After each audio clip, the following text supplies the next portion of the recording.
Max and the Gatekeeper, day 12. So good. Okay. So, we just left off that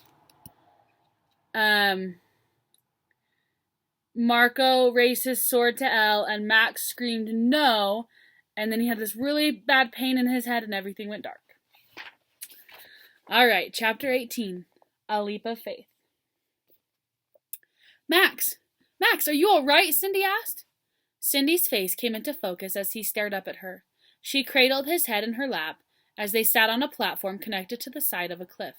What happened? Max moaned. You were hit in the head. Cindy had tears in her eyes. Elle, he gasped with horror. He tried to rise, but it made his head throb even more. Elle's fine, Cindy said. He's on the next platform. And Grandpa? They took him about 15 minutes ago. Ignoring his dizziness, Max climbed to his feet and noticed the drop-off that separated them from the main cavern. Then he saw the other platforms with a variety of creatures. Off to their right was Elle, who occupied his own platform. Max picked up his pack from where it lay next to him. He retrieved the medicine for his hand and swallowed it for his head. How did they get us over here? He continued to dig through his pack. With a ramp that's controlled by that thing sticking out of the ground. What are... Cindy started to ask with her raised eyebrows. Found it. Max pulled out his communicator. Didn't they search my stuff? They did, but Marco said it was useless to you. It was until yesterday when Grandpa showed me how to use it. Max winked. Now we need to figure out how to get across the drop-off and find Grandpa. Good luck. Max ignored her sarcasm and started seeking a solution. Did they say why they wanted Grandpa? He studied the drop-off. It had something to do with a collar. I didn't know what they were talking about. Grandpa mentioned something about trading our freedom for a key. Cindy watched Max surveying an area between the mountain and the edge of the cliff. He maneuvered his hands like he was about to cast a spell, and then counted the number of steps from the wall to the drop-off. What are you doing? Cindy asked. I have an idea on how we can get across. Now we're to Grandpa. Joe stood in another chamber under the mountain with Hudich, Alan, Marco, and others who were all still staring at him. Where is the key? Hudich barked in anger as he paced around the room. I told you. I will exchange the key for our freedom. He gazed straight ahead at no one in particular. Hudich stopped in front of Joe and backhanded him across the face. I'm growing tired of you, old man. Is that what you gave Yelka before we left? Maybe, maybe not. Joe ignored Hudich's slap. Marco stepped forward. I can take care of Yelka. He changed into his human form. She trusts me. Besides, she should have guessed something has gone wrong by now. I agree, Alan said. I think we should deal with Yelka. I'm sure he left the key with her. Once we have the key and Marco disposes of Yelka, we will have everything we've always wanted. Hudich appeared to be considering this as he continued walking back and forth. Even if she doesn't have the key, we can gain control of the gateway. Hudich came to a halt. Do it. I'll need to go back to the jungle. Marco pulled out his communicator. His fingers flew over the dials, and then he waited for a reply. After several minutes without a response, he re-entered the message. What's wrong? Hudich asked, his voice full of impatience. I don't know. He must have set up some kind of signal with her. She's not answering. Marco transformed back into his hideous self. You've thought of everything, haven't you, old man? Hudich roared, raising his hand to strike Joe again. Right before his blow landed, Joe uttered Primachni and threw Hudich backwards into the wall. Do not touch me again. Alan jumped forward, threatening, and you will not attack my master. The tension in the room was so thick. Joe could feel its weight crushing him. Everyone glared at him as if they could squeeze what they wanted from him. Joe remained calm as he locked eyes with his captors. I have a better idea, Hudich said. He may not be concerned at the threat of losing his own life, but how about a loved one's life? That's an excellent suggestion. Alan grinned and his eyes gleamed with wicked delight. We have the leverage. I suggest we use it.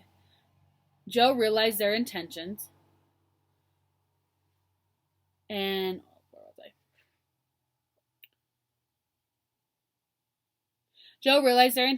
tried to hide his emotions, but he knew he wasn't doing a very good job. Marco, Alan said, Go get Max. You have such a good relationship with the boy. Meanwhile, we'll discuss the location of the key with Joe. Marco looked from Alan to Hudich, who nodded his approval, and Marco headed for the door.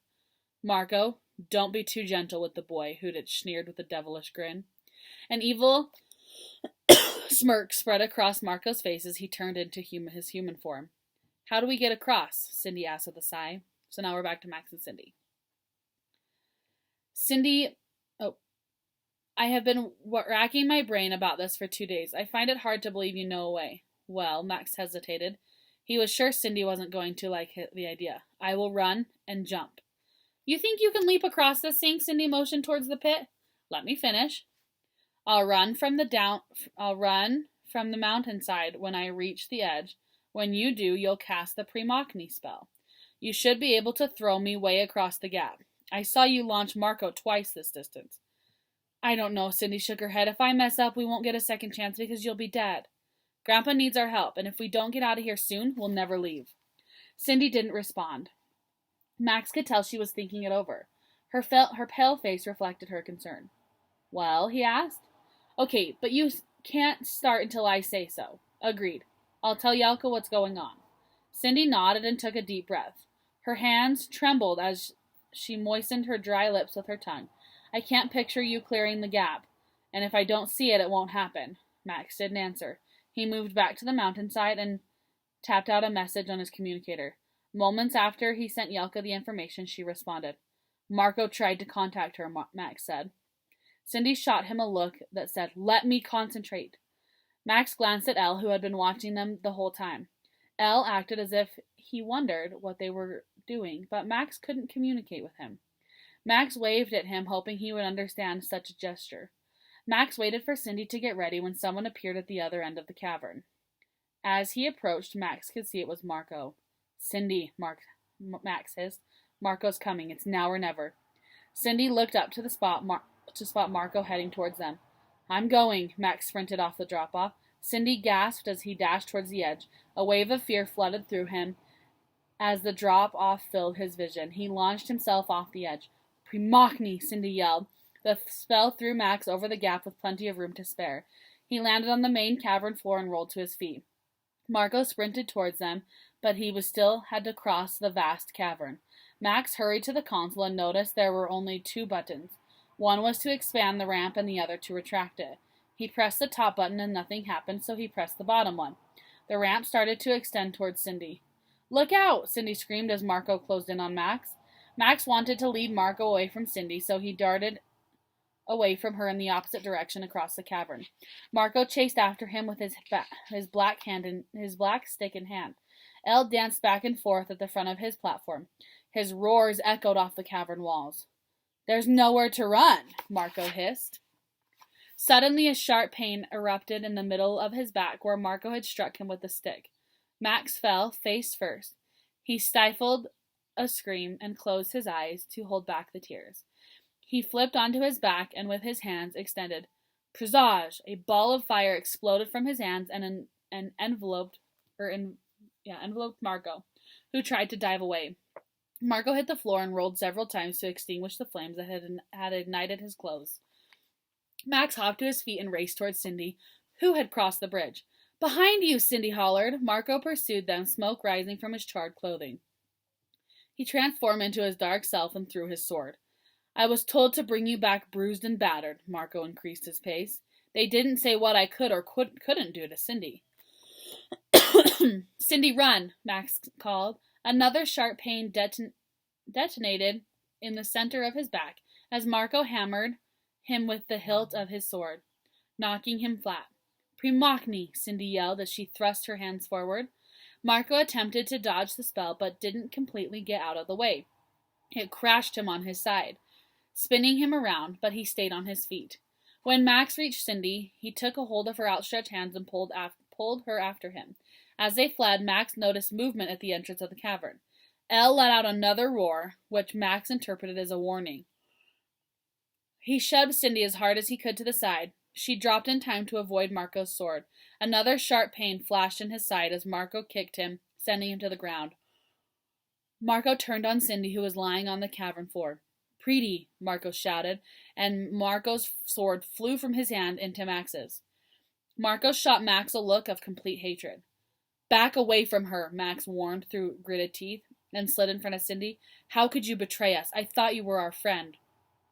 Do you know how long it took me to get Joe, his heir, and Hudich in the same world together? Marco responded.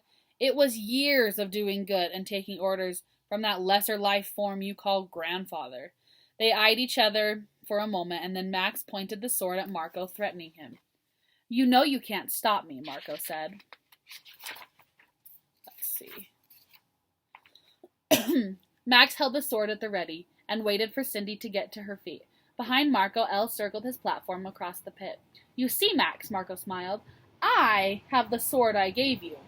Max's sword appeared in Marco's hand, and he lunged forward with a powerful stroke Max barely managed to block.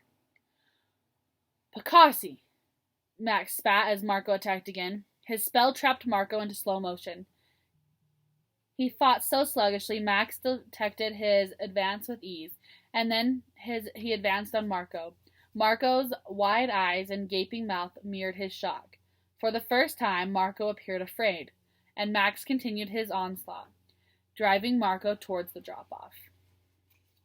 Okay. We are going to stop there for the day. See what happens tomorrow. Bye, guys!